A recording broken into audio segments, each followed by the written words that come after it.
Você tem sentido dificuldades em fazer o seu time de vendas remar na mesma direção? Você tem sentido também dificuldade em fazer o teu time jogar junto, estar engajado, com responsabilidade com relação às metas e entrega de resultados?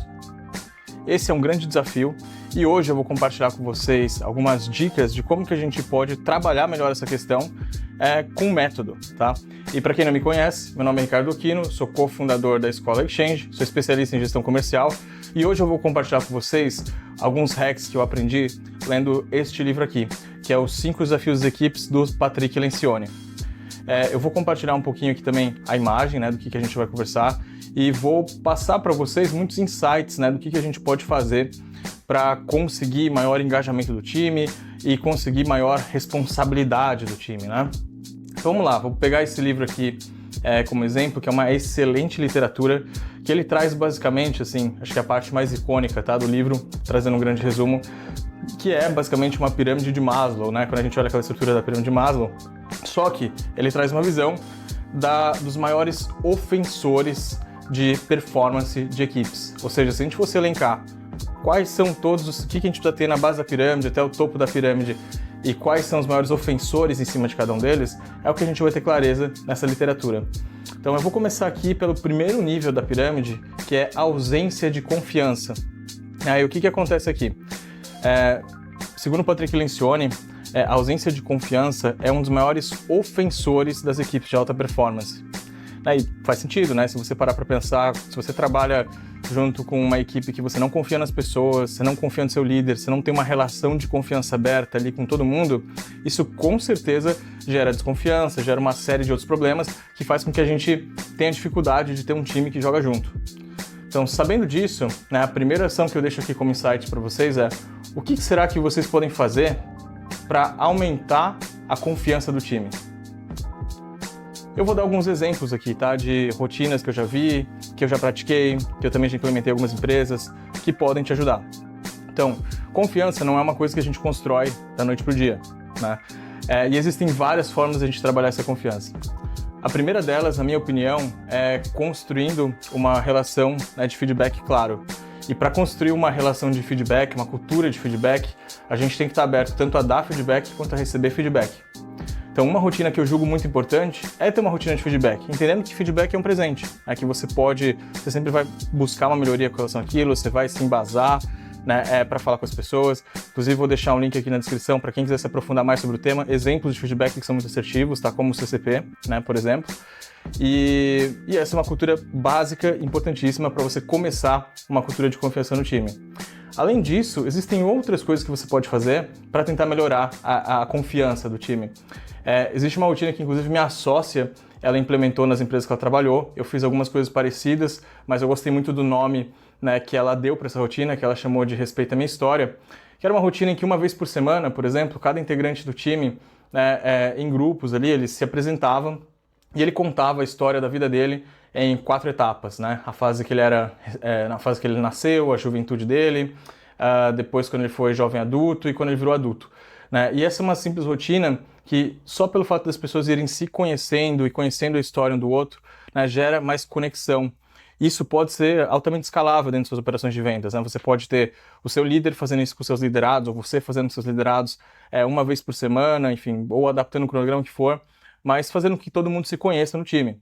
Outra coisa muito comum em trabalhar essa relação de confiança é promovendo momentos de descontração com o time, ou seja, fazendo happy hours ou fazendo um almoço de integração, ou o que encaixar melhor na cultura da sua empresa.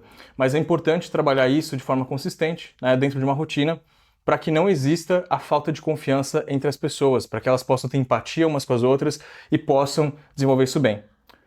O segundo ponto é o medo de conflito. Então, o medo de conflito ele é uma coisa negativa no final das coisas.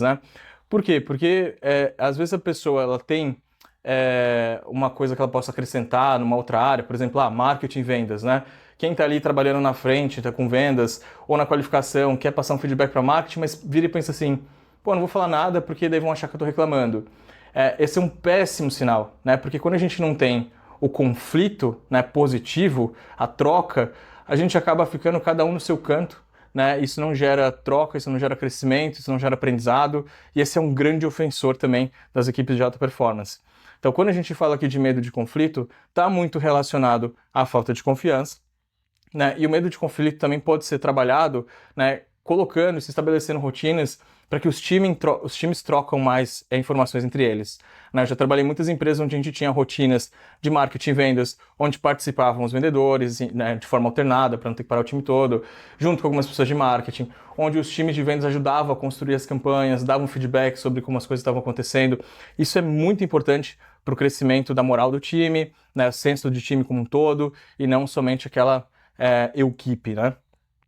Terceiro ponto aqui da nossa pirâmide é a falta de comprometimento.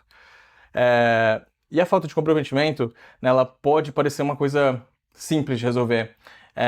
Do tipo assim, tem muitas empresas que viram e falam assim, eu acho que meu funcionário deveria ter um senso de dono.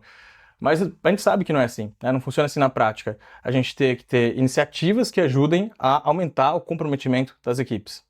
Por exemplo, uma das coisas que eu sempre gostei de trabalhar na questão do comprometimento foram algumas rotinas também específicas, como, por exemplo, a daily, onde essa daily sempre foi uma reunião invertida, onde as pessoas do time traziam o que elas tinham feito no dia anterior, o que elas iam fazer hoje, se elas estavam com alguma dificuldade, né, qual foi a evolução do resultado um dia sobre o outro, porque justamente vai dando esse senso de compromisso e cada pessoa entende, né, o que ela tem que fazer, de forma muito simples e muito rápida. Então esse aqui é um exemplo de como que você pode trabalhar essa questão da falta de comprometimento. O próximo ponto aqui, subindo um pouquinho mais na nossa pirâmide, é a fuga da responsabilidade. E é aquela típica coisa assim, isso aí não tem nada a ver comigo, isso aí não fui eu, né, que deveria ter trabalhado, isso aqui não é o cliente, foi culpa do cliente, né, ou algo nessa linha.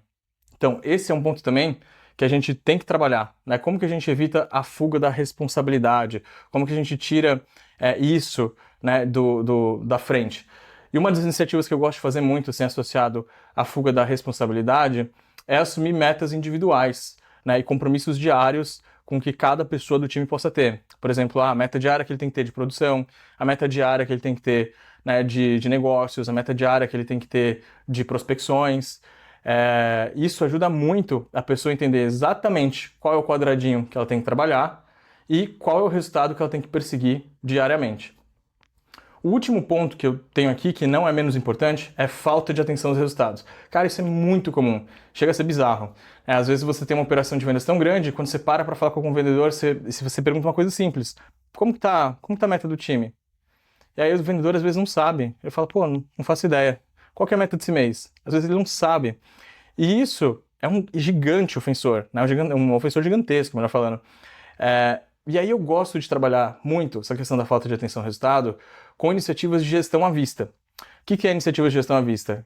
É basicamente a gente colocar todo o impacto que a pessoa causa, né? O impacto de trabalho que ela tem, o impacto da pessoa no resultado, de forma visível. Ou seja, deixar isso em dashboards, né, para empresas que têm BI ou tem algum tipo de plataforma no sentido, colocar esses dashboards na TV, para que todo mundo possa ver como está o resultado, como está com relação à meta, qual é a meta. Você também pode fazer isso até de forma individual para cada um dos seus times, no CRM ou qualquer outra plataforma, para que a pessoa veja os seus resultados individuais. Como também tem outras formas mais simples, tá? Se você não tem esse nível de robustez, por exemplo, eu já trabalhei com um conceito onde todo dia, né, o meu vendedor ele tinha que ir lá e preencher uma planilha sobre quantas oportunidades ele fez ou quantas vendas ele gerou diariamente, olhando a meta diária dele diariamente. Então, bem ou mal, se ele vai lá e preenche todos os dias, ele conseguia saber quanto ele estava acima da meta esperada, quanto que ele estava abaixo da meta esperada. Isso gera bastante atenção no resultado. Então, não existia um dia dentro das minhas operações comerciais que um vendedor meu não soubesse o quanto que ele estava com relação à meta. E esses 5 blocos aqui que eu trouxe para vocês são blocos que, se a gente consegue trabalhar muito bem, a gente consegue sim ter uma equipe trabalhando com alta performance, trabalhando em equipe com muito mais eficiência. Mas e você? Me fala aí se você já faz alguma dessas iniciativas aqui e se você tem alguma dúvida ou algum insight adicional que você gostaria que a gente conversasse por aqui.